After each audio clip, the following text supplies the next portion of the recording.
welcome back to Gaming Mindset. In this video, we're going to cover PlayStation's handheld gaming console. Isn't that exciting? Wow, that was weird. Anyways, we all know how cool it is to have a handheld gaming device. I mean, just think about it. No messy cords, no 4K, no 8K TVs, just your game in the palm of your hands. Seriously, we have some pretty dang cool options like Steam Deck, Nintendo Switch, and Sony's latest handheld gaming device, PlayStation 5 Portal, which was released in 2023. But is this Project Q from Sony really a killer one? What about PSP and PS Vita? Are they no match for the PS Portal? Let's find out. Let us compare the big hitters in the handheld gaming arena. Sony's PS5 Portal, the PSP, and the PS Vita to see which one is worthy of being called the most bang for your buck. I am having way too much fun. From their strengths and weaknesses to even their graphics and gameplay, we'll break down every single teeny tiny element right down to the last detail. Like the saying goes, in every job that must be done, there's an element of fun. I made that up. Alright, let's start with the fun element of these handheld gaming devices, their strengths and weaknesses. First up, we have Sony's newest addition to the PlayStation family, the PS5 Portal, or as I like to call it, Project Q. This sleek and futuristic looking portable streaming device is basically not a gaming console. It's an accessory that you can use with your PS5. You can play any, and I mean any, PS5 game on this one-of-kind device. What I love about this one is its comfier grip and the new thumbsticks, which are a bit skinnier and smaller than the actual PS5 controller. Not sure how I feel about that, but hey, they still give you the same handy-dandy feeling of control. There's not much to not love about this device. The design is slick and modern. It looks like a PS5 controller sliced in half and glued to a screen, but it's still way more slick than the Atari Lynx. It comes with a beautiful 8-inch LCD screen, which is perfect for streaming games like God of War and Horizon Zero Dawn with its vibrant display. It doesn't need a premium subscription like the Switch, so basically, you're getting all the games at your fingertips without any extra fees, and if you're like me who fights over the TV with siblings, that this one's for you. With its Wi-Fi connectivity, you can take this bad boy anywhere you want and still play your favorite games from both PS5 and PS4. But while you can take the Portal anywhere, you'll need to be somewhere with a stable Wi-Fi connection to actually use it. According to Sony, the PS5 Portal requires at least 5 megabytes per second Wi-Fi speeds, although 15 megabytes per second is recommended. And speaking about its battery life, it's much better than the PSP and PS Vita in this aspect. It can last up to 7 to 8 hours on a single charge during a non-continuous play. So, you can spend your entire lunch break or travel playing your favorite games without worrying about running out of juice. But as they say, every superhero has a weakness. And for the PS5 Portal, there are just too many compared to its competitors. First and foremost, obviously the biggest one, it does not have any storage, RAM, CPU, or GPU of its own. It's just a screen and some buttons. All the magic happens on your PS5 console. So I'm sorry to burst your bubble, but if you don't own a PS5, then this Portal is just worthless. It's a car without an engine. Another thing that makes it not so dreamy is that it doesn't have Bluetooth. You need to buy a new PlayStation Link comfortable headset like the Pulse Explorer wireless earbuds or the Pulse Elite wireless headphones to make it work. And yeah, while they do have a 3.5mm jack, but come on, who uses smart headsets in 2024?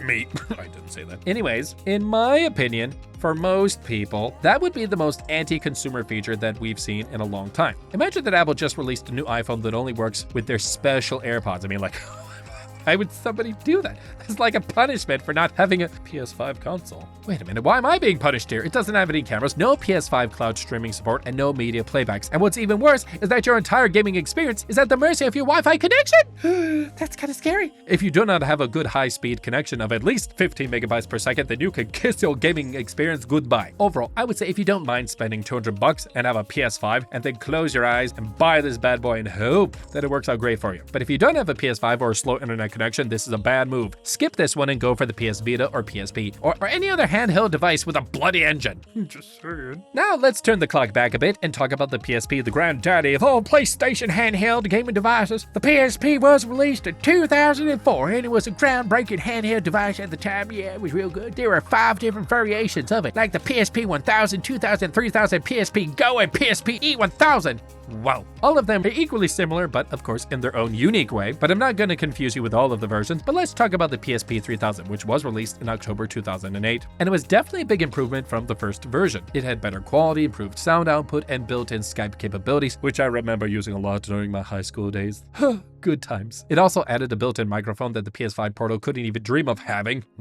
If we look at the design and buttons, the PSP 3000 had a pretty similar layout to the PS3, which is a good thing because it feels similar and comfortable to hold. It also has an analog stick, something that was missing in the first version of the PSP. The battery life of the PSP 3000 is also pretty decent. It's not that great, but it's pretty good to last for a few hours of continuous gaming. But the biggest selling point for the PSP 3000 was its library of games, which included classics like Grand Theft Auto, God of War. Yes, I have to say it like that every time. God of War. And Metal Gear Solid. If we compare it to the PS5 Portal, then it's clear that the PSP 3000 is a much better investment. But as I said before, every rose has its thorn. Yes, it does. And the PSP 3000 is no exception. One of the biggest drawbacks is its screen, which I don't know how to put it. It's not as good as the PS5 Portal or even the PS Vita. Another issue is that it only reads UMD discs, which became obsolete in the age of digital downloads. Also, there's no built-in storage, so you really have to rely on a memory stick dual slot, which can be quite expensive. But everything has its own beauty and flaws, and while it might not be perfect, there's no denying that the PSP 3000 was a revolutionary handheld gaming device at its time. Even with its flaws, it managed to sell over 80 million units during its lifespan, which I believe is not an easy feat. In the end, I would say that if you're a fan of classic games and don't mind carrying around some UMD discs, then the PSP 3000 is still worth checking out. Because I mean, like, who doesn't want to relive their childhood memories with games like Tekken and Final Fantasy on the go? Now let's talk about the PS Vita. This underrated handheld device was released in 2011, and it has so much to offer that you just can't resist it. And just like the PSP, the Vita has two different versions, the PS Vita 1000 and the PS Vita 2000. And just like the PSP, the differences between these two are very minimal. There's like not a lot of difference. But the PS Vita 1000 has a better OLED screen and a heavier build, which I like the heft. You know, you don't want to just like fling it and be like, oh no, I lost it. You don't want to have something too light, you know? Okay, now the PS Vita 2000 is slightly smaller and has an LCD screen. Again, I won't bore you about all the technical details, but let's just focus on the PS Vita 2000. The PS Vita 2000 was released in 2014 and was marketed as the slim version of the PS Vita due to its smaller and lighter build. It also had a better battery life compared to PS Vita 1000, which was always a plus for any handheld device. Another upgrade was the two analog sticks, which made the gameplay experience even better. It also has 1 GB of internal storage, which can be expanded with a microSD card. Now, what I love most about the PS Vita 2000 was its USB charging port, which made it easier to charge the device compared to its predecessor. But just like any other handheld device in this list, the PS Vita 2000 also comes with its own set of flaws. One of the biggest issues was the lack of support from third-party developers, so the game library was quite small. Now, while it might have 1 GB of internal storage, but that's like not enough to store all of your games, and you have to buy a separate memory card that can cost you a lot, and also the lack of backward compatibility meant that you couldn't play the PSP games on PS Vita, which was a major disappointment for many gamers. But despite its flaws, the PS Vita 2000 is still a great device with its sleek design, improved battery life, and dual analog sticks, which is nice. Even though it still uses Sony's pricey memory cards, this slimmer, less expensive new version of the PlayStation Vita is a worthy upgrade from the original. If you're a fan of games like Uncharted, Persona 4 Golden, and Gravity Rush, then the PS Vita 2000 is definitely worth checking out. It might not have been as popular as its competitors like the Nintendo 3DS, those were addicting, but it sure did leave a mark on the handheld gaming industry. Okay, now I think we should focus on what really matters most in a handheld gaming device, the graphics or gameplay. Now when it comes to graphics, I think I should stop beating around the bush and directly say that the PS5 Portal is a more advanced and visually appealing device compared to the PSP or PS Vita, which is like,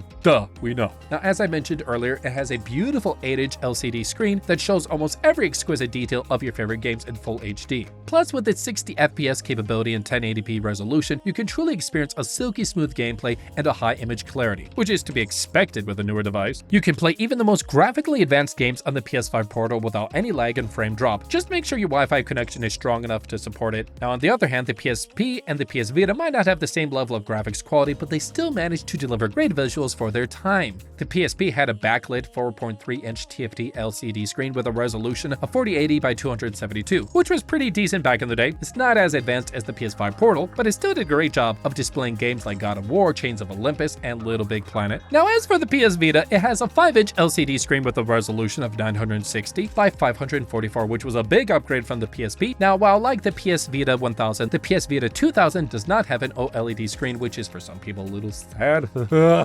Why? I don't know, but I will say it still provides a great viewing experience for gamers. If you're someone who gets attracted by the visuals and graphics of a game, then I would suggest going for the PS5 Portal if you have a PS5, that is. But if you're not too picky about graphics and just want a good gaming experience on the go, then the PSP or PS Vita would do just fine. Alright, now let's talk about gameplay. What's a good graphical console without some smooth and engaging gameplay? The PS5 Portal, as I mentioned earlier, has no GPU, CPU, or RAM. It uses the power of your PS5 to deliver an amazing gaming experience. With its DualSense controller, adaptive triggers, and haptic feedback, you can truly feel every action in the game. It also has a touchscreen and gyro sensor that adds a whole new level of interaction to the gameplay. It's really a revolutionary experience that can only be fully appreciated by playing it yourself. Now, the PSP and PS Vita, on the other hand, rely solely on their hardware for gameplay. The PSP had a 333 143 MHz CPU and a graphics subsystem running at 166 MHz, along with 2 MB of DRAM for smooth gameplay. It also had a media processor using another 2 MB of DRAM for 3D graphics processing. Now, as for the PS Vita, it had a quad-core ARM Cortex A9 CPU, which was kind of nice, and a PowerVR SGX 534 MP4 Plus GPU, along with 128 MB of video memory and 512 MB of RAM. Now, this is a lot of technical jargon. I know it might not make sense to you. That's okay, but all I want to say is that